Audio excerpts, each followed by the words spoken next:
ইসির কিছু কর্মকর্তা একটি দলের পক্ষে কাজ করছেন, সিইসিকে জানিয়ে এলেন ফখরুল। নির্বাচন কমিশনের কিছু কর্মকর্তা একটি দলের হয়ে কাজ করছেন বলে অভিযোগ তুলেছে বিএনপি। ওই কর্মকর্তাদের বিরুদ্ধে প্রধান নির্বাচন কমিশনারকে জানিয়ে এসেছেন দলটির মহাসচিব মির্জা ফখরুল ইসলাম আলমগীর। আগামী ১২ ফেব্রুয়ারি অনুষ্ঠেয় ত্রয়োদশ সংসদ নির্বাচনের প্রার্থীদের মনোনয়নপত্র নিয়ে আপিলের শেষ দিন আজ রোববার বিকেলে ঢাকার আগারগাঁওয়ে নির্বাচন ভবনে যান বিএনপি মহাসচিব। তার সঙ্গে ছিলেন দলের নির্বাচন পরিচালনা কমিটির chairman Nazrul Islam Khan. CEC AMM নাসিরুদ্দিনের সঙ্গে ঘণ্টাখানেক বৈঠক করার পর তারা বেরিয়ে আসেন। এরপর মির্জা ফখরুল সাংবাদিকদের বলেন, ইসি অনেক ক্ষেত্রেই পক্ষপাতমূলক আচরণ করছে বলে তারা মনে করেন। তারা সেই বিষয়গুলো সিইসিকে জানিয়েছেন। তারা চাইছেন ইসি যেন নিরপেক্ষ ভূমিকা রাখে। মাঠ পর্যায়ে নির্বাচন কর্মকর্তাদের বিরুদ্ধে অভিযোগ তুলে মির্জা ফখরুল বলেন, বিভিন্ন নির্বাচনী এলাকায় রিটার্নিং অফিসার, সহকারী রিটার্নিং অফিসার, পুলিশ সুপারেন্ট, থানার ভারপ্রাপ্ত কর্মকর্তাসহ অন্যান্য কর্মকর্তাবৃন্দ একটি দলের পক্ষে কিছু ন্যাক্কারজনকভাবে কাজ করছে বলে আমরা অভিযোগ পেয়েছি। সে বিষয়গুলো আমরা তাদের গোচরীভূত করেছি। সুষ্ঠু অবাধ নির্বাচনের স্বার্থে তদন্তপূর্বক তাদেরকে প্রত্যাহার করার জন্য আমরা অনুরোধ জানিয়েছি। এর সঙ্গে বিএনপির মহাসচিব বলেন, নির্বাচন কমিশনের কতিপয় সিনিয়র কর্মকর্তাসহ কয়েকজনের বিরুদ্ধে আমরা অভিযোগ পেয়েছি যে তারা কোনো একটি নির্দিষ্ট দলের পক্ষে কাজ করছেন। আমরা সেই বিষয়ে ব্যবস্থা গ্রহণ করার জন্য তাদেরকে অনুরোধ করেছি। যাদের বিরুদ্ধে নালিশ জানিয়েছেন তারা কোন দলের পক্ষে কাজ করছেন তা খোলাসা করেননি বিএনপি মহাসচিব। তার অভিযোগের বিষয়ে ইসির কোনো প্রতিক্রিয়াতেও তাৎক্ষণিকভাবে পাওয়া যায়নি। জামায়াতে ইসলামীর নাম ধরে অভিযোগ তুলে মির্জা ফখরুল বলেন, জামায়াতের নির্বাচনী কর্মীরা বাড়ি বাড়ি গিয়ে এনআইডির কপি, বিকাশ নম্বর, মুঠোফোন নম্বর সংগ্রহ করছে, যা ব্যক্তিগত গোপনীয়তা ভঙ্গ, ক্রিমিনাল অফেন্স। এ বিষয়ে আমরা ইতিপূর্বে আপত্তি জানিয়েছি। এই বিষয়ে জরুরি পদক্ষেপ গ্রহণ করা প্রয়োজন বলে আমরা মনে করেছি এবং সে আহ্বান ইসিকে জানিয়েছি।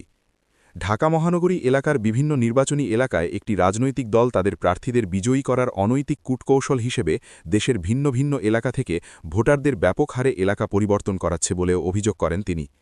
বিএনপি মহাসচিব বলেন, মোট কত সংখ্যক ভোটার কোন এলাকা থেকে ঢাকা মহানগরীর মহানগরীর কোন সংসদীয় এলাকায় কী কারণে স্থানান্তর হয়েছে তার বিস্তারিত বিবরণ জরুরি ভিত্তিতে সরবরাহ করার জন্য ইসিকে অনুরোধ করেছেন তারা। পোস্টাল ব্যালট নিয়েও সিইসিকে অভিযোগ জানিয়ে এসেছে বিএনপি। মির্জা ফখরুল বলেন, আমরা মনে করি যে এই ব্যালট পেপারটি সঠিক নয়। এখানে পক্ষপাতিত্ব করা হয়েছে এবং কোনো একটি দলকে বিশেষভাবে সুবিধা দেওয়ার চেষ্টা করা হয়েছে। আমরা নির্বাচন কমিশনকে এটা পরিবর্তনের জন্য আহ্বান জানিয়েছি। দেশে পোস্টাল ব্যালট সরবরাহ প্রতীক বরাদ্দের পর করতে ইসিকে পরামর্শ দিয়েছে বিএনপি। অংশগ্রহণমূলক নির্বাচনের জন্য লেভেল প্লেয়িং ফিল্ডে বিএনপি বিশ্বাসী জানিয়ে দলটির মহাসচিব বলেন, এজন্য আমাদের দলের চেয়ারম্যান ব্যক্তিগত সফরও বাতিল করেছেন। অথচ বিভিন্ন রাজনৈতিক দলের দলীয় প্রধানসহ অন্যান্য গুরুত্বপূর্ণ ব্যক্তিরা প্রতিনিয়ত আচরণবিধি ভঙ্গ করে দলীয় প্রচারণা চালাচ্ছে। এ বিষয়েও আমরা জরুরি ব্যবস্থা গ্রহণ করার জন্য অনুরোধ জানিয়েছি। নির্বাচনে সবার জন্য সমান সুযোগ তৈরি হয়েছে কিনা এ প্রশ্নে তিনি সরাসরি উত্তর এড়িয়ে বলেন, আমরা মনে করেছি লেভেল প্লেয়িং ফিল্ডের চেষ্টা তাদের আছে। ছোটখাটো কিছু ত্রুটি আছে, সেগুলো তারা ঠিক করে দিতে পারবেন বলে আমরা বিশ্বাস করি। বিকেলে মির্জা ফখরুল নির্বাচন ভবনে যাওয়ার আগে এদিন সকাল থেকে বিএনপির সহযোগী সংগঠনের নেতাকর্মীরা নির্বাচন নিয়ে নানা অভিযোগ তুলে নির্বাচন ভবনের সামনে অবস্থান কর্মসূচি পালন করেন। ছাত্রদলের কর্মসূচি নিয়ে সাংবাদিকেরা জানতে চাইলে বিএনপি মহাসচিব বলেন, ছাত্রদলের আন্দোলন তো তারা বলবেন তারা কিভাবে কেন করছেন, কি ব্যাপার তাদের। এরপর মির্জা ফখরুল বলেন, তবে আমরা যেটুকু জানতে পেরেছি যে একটি বিশ্ববিদ্যালয়ের নির্বাচন যেটা বন্ধ করে দেওয়া হয়েছিল সেটা নির্বাচন কমিশন আবার তাদেরকে অনুমতি দিয়েছে নির্বাচন করার, যেটা আমরা মনে করি যে এটা সঠিক হয়নি। এটা সমস্যা আরও তৈরি করবে। সুতরাং সেই ক্ষেত্রে নির্বাচন কমিশনের উচিত হবে এই বিষয়টা নিয়ে তাদের পুনরায় সে সিদ্ধান্ত গ্রহণ করা।